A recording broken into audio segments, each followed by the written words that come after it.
Here we are for chapter 10, and we're doing closing entries. Now, what has happened is that we have taken a bunch of accounts and opened up temporary accounts from our main accounting equation. So we had assets equals liabilities plus capital, but now we're taking a look at expenses and revenue, and we've opened up all these things, but these are temporary accounts. So at some point, a temporary account has to close and go back down to zero, and we do that at the end of the accounting cycle. Okay.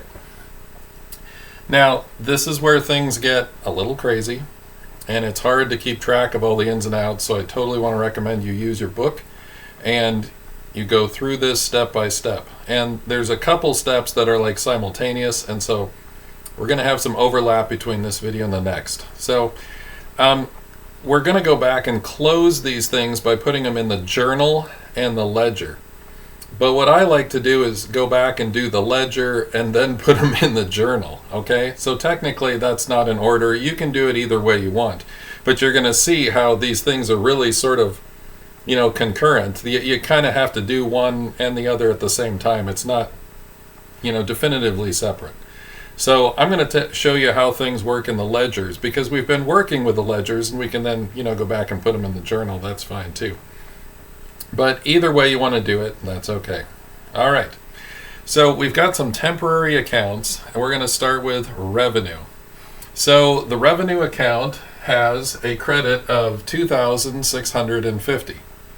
Now, in order to get rid of that amount and close it to zero, we have to do its opposite, which is $2,650, but in the debit column.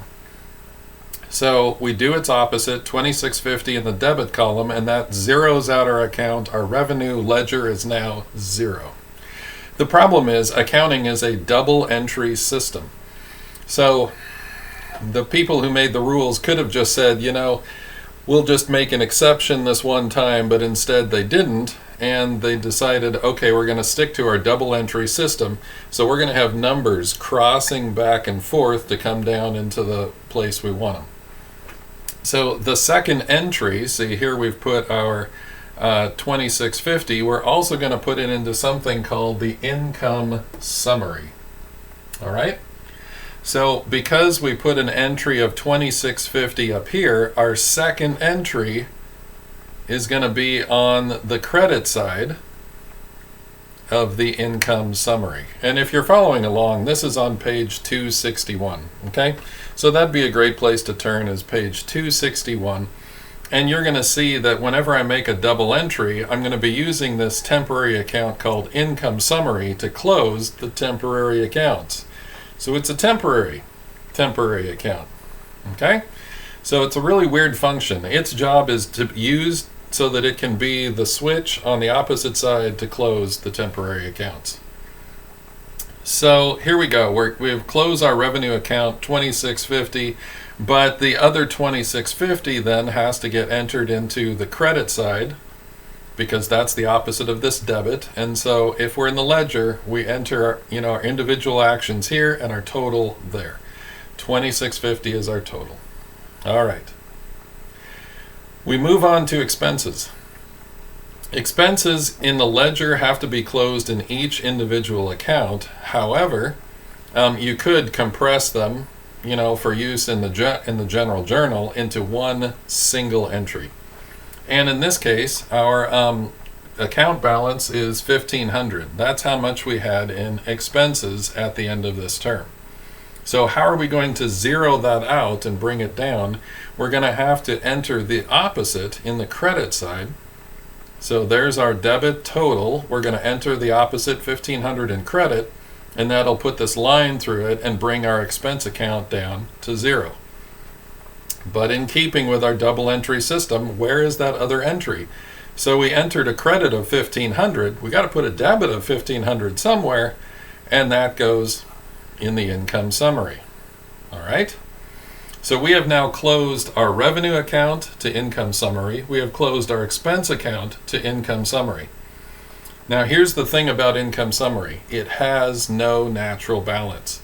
It is not a debit or a credit rule of anything, okay?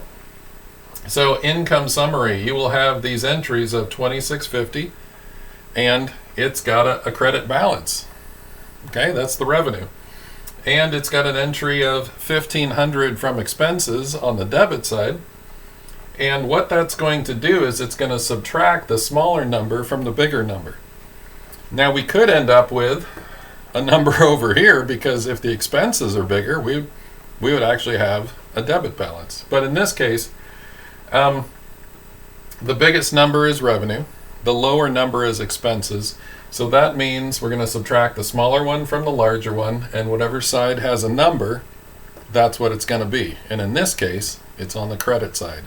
So income summary has a credit balance of 1550. And then we're going to zero out the income summary. Okay?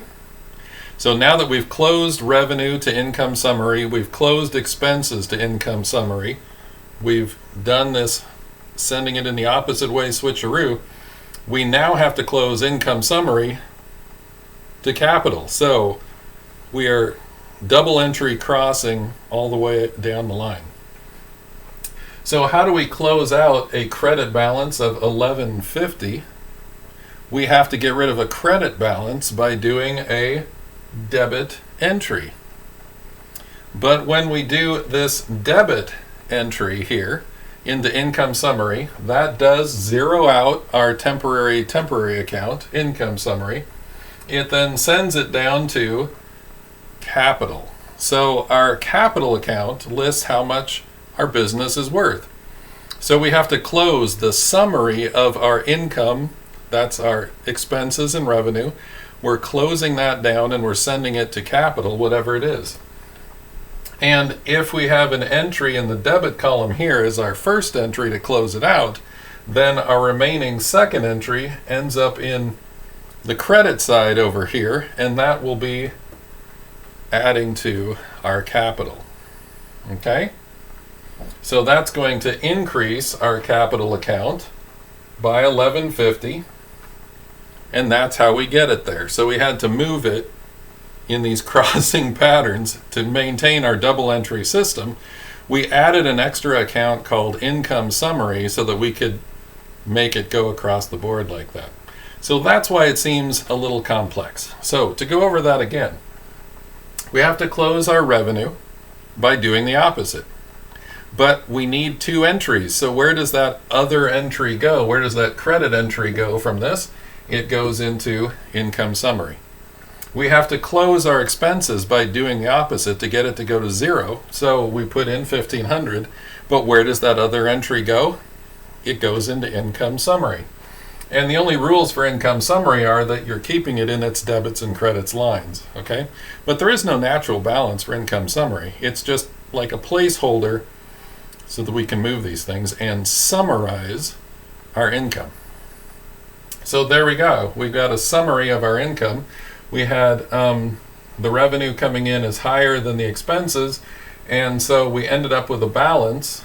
See, 2650 minus 1500. There's our balance, and because the credit was larger, it is a credit balance. So how do we get rid of a credit balance?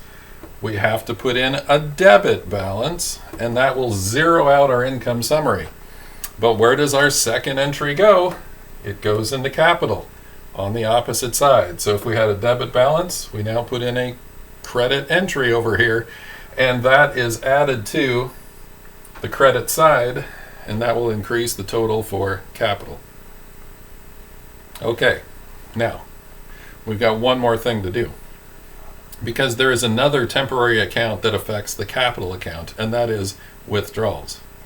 So it turns out in this period we had 500 in withdrawals that were taken out of our business.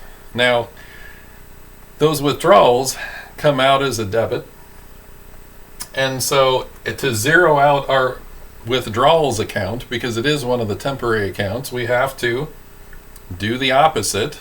So we will put in a credit of 500, and that will give us a zero balance in withdrawals. All right? But in keeping with this double entry system, where do we go for that other 500? If we put in a credit here, we have to balance the equation by putting in a debit somewhere else. And in this case, it goes in the capital account. So we are closing withdrawals to the capital account, and it goes in as a debit. So you can see we had a debit, but to close it out, we have to move it across to the credit, and then to close that out, we have to put our other entry here. So that's why I'm making this motion like this, because that's how I imagine it in my mind. We're just shifting it to get it to the right place at the right moment. So capital is going to be having two entries: a closing account from income summary, this comes down, and a closing entry from withdrawals, that also comes down. So we close revenue and expenses to income summary, we then close income summary to capital, and it's done. Then we take withdrawals and we close it to capital, and it's done. And now we can see in our ledger, we've got our income summarized in the ledger, we've got our withdrawals accounted for in the ledger, and this is our final capital, so that we can take that into the next pay period. All right? We're going to do it for the journal in the next one, and we'll see how you do on that one. Okay?